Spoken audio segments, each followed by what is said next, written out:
Welcome to this presidential debate for the election of 864.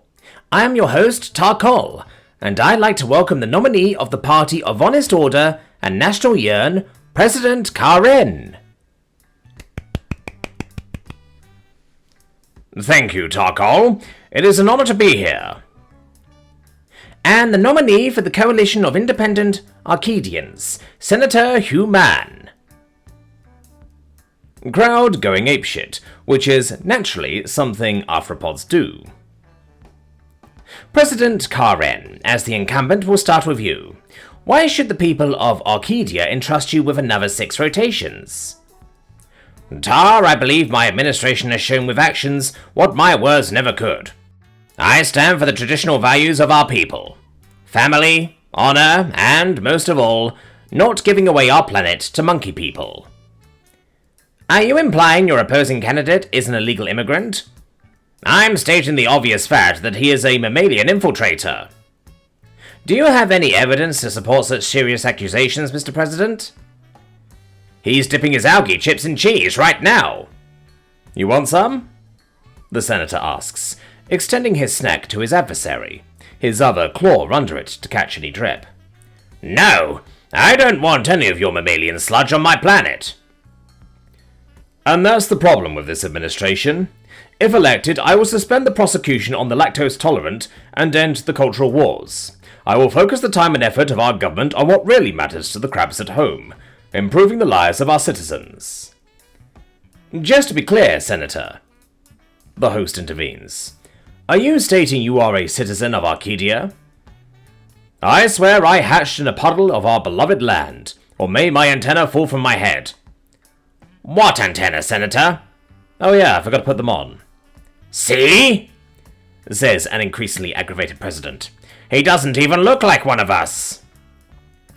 It doesn't surprise me the president feels this way, the senator states, while strapping cheap plastic balls at the end of flimsy cords to his head.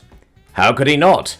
He was sitting at his beachside mansion, resting in the knowledge his rich dad would pay the draft fee should the need arise, while poor brave crabs were sacrificing claw, limb, and antenna in the reef wars. You were 5 when the reef wars ended, allegedly. And as a young, energetic leader of the community, I have faith in our people. I believe they can see beyond your personal attacks. They can see your cuts to the programs that support our citizens in most need, like our veterans, in order to provide tax cuts to the rich. I will do the opposite.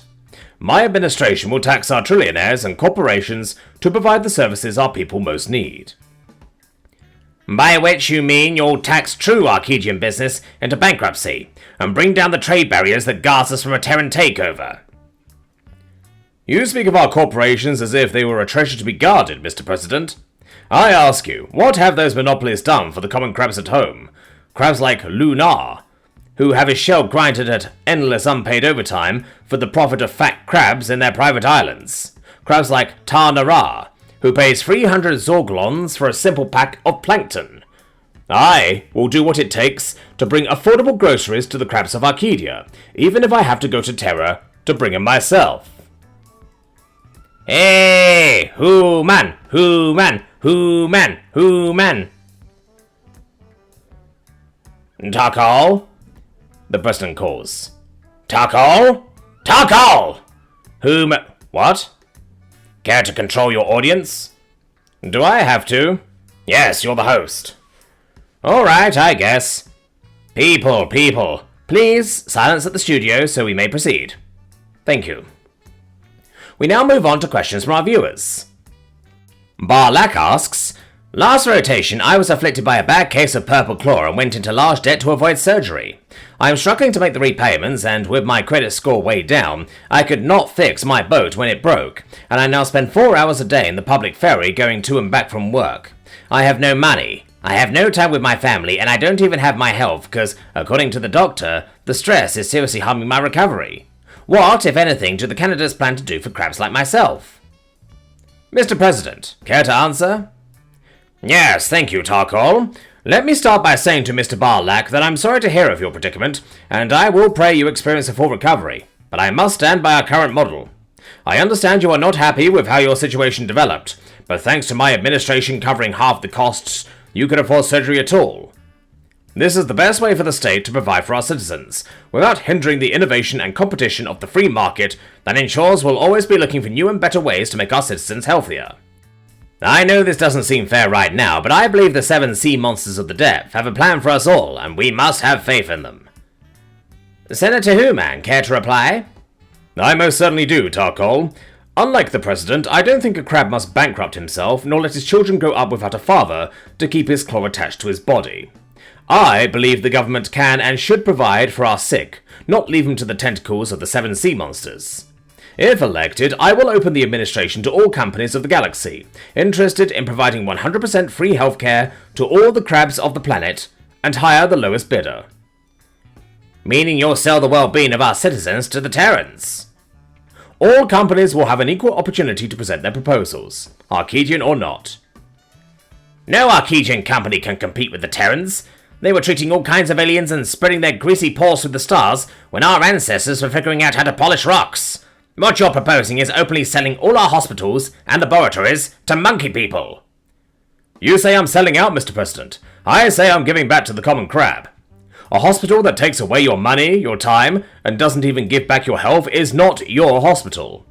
I will guarantee every crab has their claws attached to their body and their abdomen filled with a decent meal. So help me the sea monsters. Hey, Human, Human, Human, Human. Tar? Fine. Please, folks, silence in the studio. Thanks, Mr. President. Your rebuttal. Listen, people, it's pretty simple. Come election day, you can give the presidential strap to the crab that has spent his entire life serving at the halls of power of this planet, or you can give it to a monkey in a cheap crab suit who promises to drive all of our major corporations into the ground and get you fat on cheese. Your choice. That came to be known as the Ballot Massacre of 864.